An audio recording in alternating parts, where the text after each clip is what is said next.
Можно кричать. Ладно? Добрый день. Полина Химшашвили, РБК. Вы уже упомянули завтрашнее ваше рабочее мероприятие. Там будет очередная встреча с президентом Белоруссии.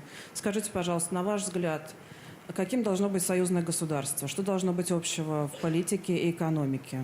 Что конкретно в этих ваших предложениях не нравится Александру Лукашенко? И если белорусская сторона настаивает на цене на газ как внутри России, то значит ли это, что по газовому вопросу у нас может быть единое государство, а по другим нет? И и в связи с этой темой также вопрос. Многие обращают внимание на 2024 год и высказывают предположение, что гипотетически вы можете потом возглавить это некое союзное государство. И разрешите в продолжение вопроса коллега про Ивана Голунова. Может быть, вам докладывали о том, кто был заказчиком того, что ему подбросили наркотики? Спасибо. По заказчикам пока информации нет у меня. Значит, это вот, чтобы сразу на эту часть вашего вопроса ответить. По поводу наших отношений с Белоруссией и по поводу цен на энергоносители. Первое. Я считаю, что решения о создании союзного государства были правильными. Русский и белорусский народ – это, по-моему, то же самое, что украинский и русский. Это почти одно и то же, в этническом смысле слова. И с точки зрения нашей истории, духовных начал. Поэтому то, что у нас с Беларусью происходит такое сближение, я этому очень рад. Что же, и есть... Здесь определенные достижения есть, особенно в социальной сфере. Но решения, которые были в свое время приняты по поводу строительства союзного государства, в подавляющем своем большинстве основополагающие решения, они не реализованы. Просто там 90% не сделаны. По каждому из вопросов, если посмотреть, просто прочитать, что там написано, это же не секретный документ. Там почти ничего нет. Значит, много сделано уже в рамках Евразийского экономического союза.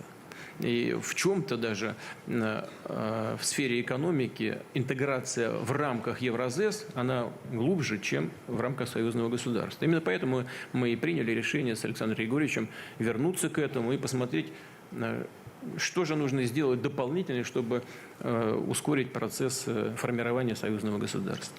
По энергоносителям у нас приняты соответствующие решения в рамках Евразес, там к 2024 году достичь определенных решений, в том числе по созданию общих рынков в области энергетики. По газовой, по нефтяной проблематике. Мы же продаем все в Беларуси беспошлино. Это первое. Второе, что касается наших продаж энергоносителей, в том числе газа, в Европу, скажем, и в Беларусь.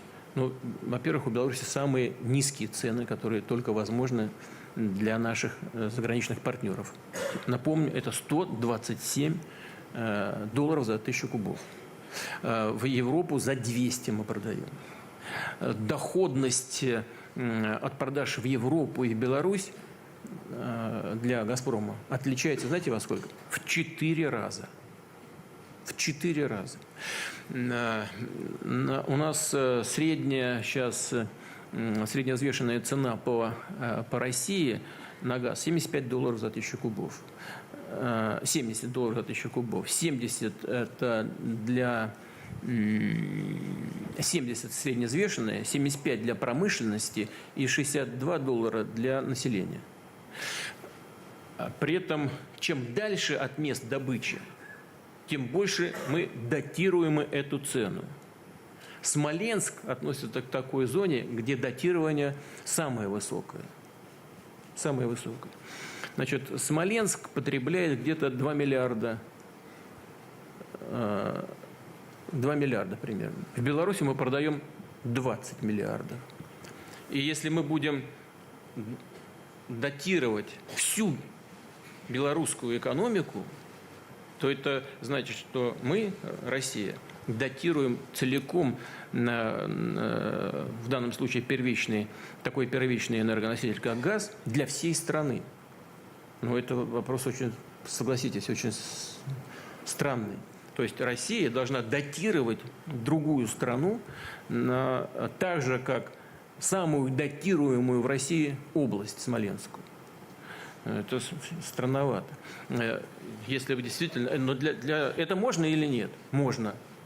Но что для этого нужно? Для этого нужны общие правила в виде законов, в том числе в сфере налогового обложения, в сфере дотационной политики, в сфере поддержки из бюджетов различных уровней тех или иных отраслей. Для этого даже нужны общие наднациональные органы, контрольные и эмиссионные. Должны общие правила в сфере антимонопольной политики работать, а может быть и общий орган. Это огромная работа, и она может быть проделана и реализована только в том случае, если есть политическая воля и желание с обеих сторон. У нас, кстати говоря, такое желание есть. Мы обсуждаем с нашими белорусскими партнерами это, продвигаемся в значительной степени. Но на что мы сможем выйти, пока непонятно, пока не ясно. Поэтому забегать вперед и начинать датировать для Беларуси то, что мы сейчас не готовы делать, это в условиях недорешенности вопрос вот этого союзного строительства было бы с нашей стороны ошибочным. Ну а нефть, как вы знаете, мы тоже продаем беспошлинно. Это значительные упущения для российского бюджета.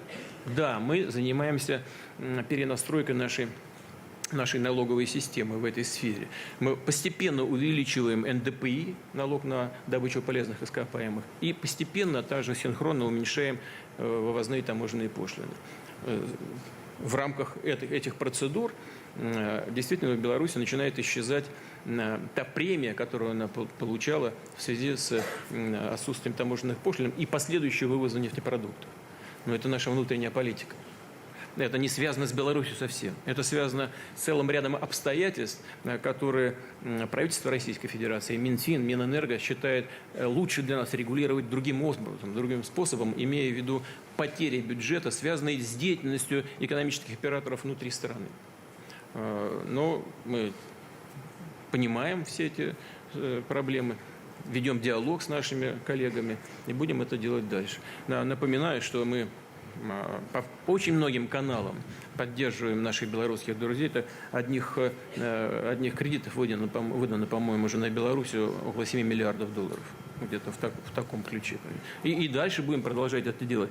Но это все должно делаться в ходе диалога, и мы к этому диалогу готовы. Мы готовы дальше и свой рынок предоставлять. Ну, вы же знаете, это почти 90% всего экспорта сельхозпродукции из Беларуси приходится на российский рынок. И так далее, и так далее. Это такая спокойная, на самом деле у нас очень спокойно, уравновешенно идет работа по этому направлению. Повторяю еще раз, мы добиваемся уже согласования по некоторым пунктам. По каким-то еще не достигнутым договоренностям будем работать дальше. Давайте в другую